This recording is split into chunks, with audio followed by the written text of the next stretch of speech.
Jai Hind. This is an update on Bangladesh protests which are taking storm on the internet. The protests started from 1st July and were intensified on 5th July. The mind-boggling numbers of death of people in this protest is pouring in. Death toll took rise to 39.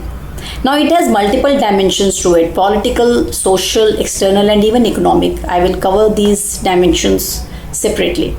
Let me read a clipping what my team shared with me. Protester Bidisha, 18-year-old, told AFP, "Our first demand is that the Prime Minister must apologize to us. Secondly, justice must be ensured for our killed brothers." So let's just try to understand the sensitivity related to it. On 18th July, Thursday, Bangladeshi students set fire to the state broadcaster. This happened a day after Prime Minister Ms. Sheikh Hasina appeared on it to address deadly clashes that led to the killing of at least 39 persons over a quota system for government jobs. So the violence is due to the quota system that allocates up to 30% of government jobs to relatives of veterans from Bangladesh's 1971 war of the independence against Pakistan. Now this quota system also reserves jobs for disabled people, ethnic minorities and even women. Now students primarily are protesting the jobs reservation against the families of veterans, terming it as discrimination. Historically, Bangladesh's job quota system, when we talk about, this system was in place since 1972 and was abolished by the PM, Ms. Sheikh Hasina, in 2018 as a result of student protest before the court brought it back in June. I will give my cent to it as Bangladesh is a developing nation and the biggest problem in every nation is to keep the youth engaged and constructively employed. Now this problem is almost in every nation. Nations of global north can deal with it because of their economic muscle.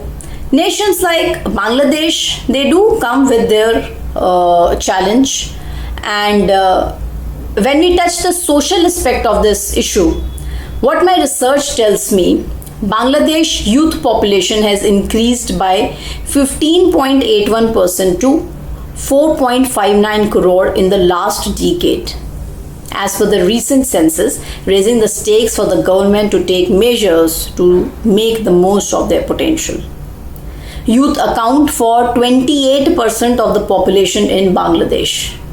The unemployment rate of Bangladesh for 2022 was 4.27%, a 0.98 decline from 2021.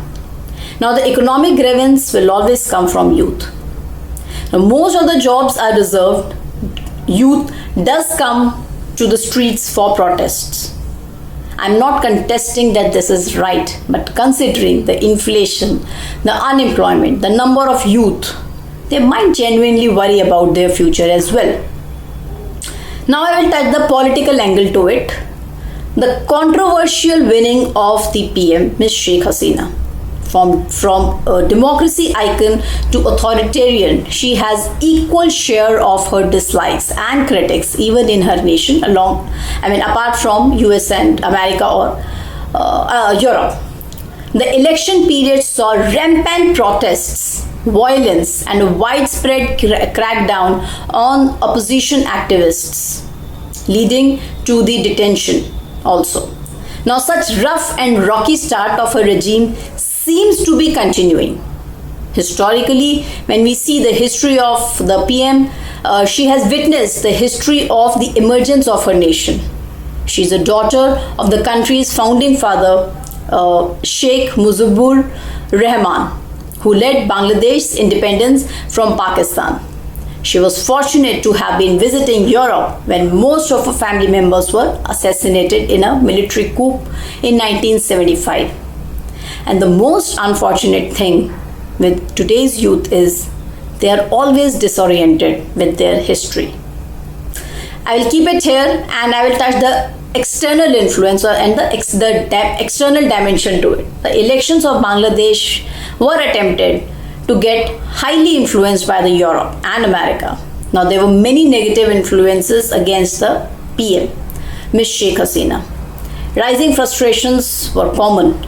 It's in America also and in Europe also. But when it comes to the extent of violence, there could be an angle of external force or influence. The reason is only one: to give tough leadership to the PM of Bangladesh, who won with lots and lots of criticism. Now, the economic dimension to this issue touches the economic grievance that can be seen when Bangladesh is getting erupted and with these kind of student-led protests. Now, personally speaking, I don't know what people get, when they come onto the roads to protest, be it farmers or the youth. The mind of the youth is so fragile that if they are not rightly oriented from their culture and history, they are bound to get easily influenced by any external force. I am no one to comment on the other country's issue, yet personally I affirm, had they been aware about the history of their country and the liberation and the celebration of Mukti Bahini, which we do in India also, maybe they would have had a different perspective. What are your perspectives to it?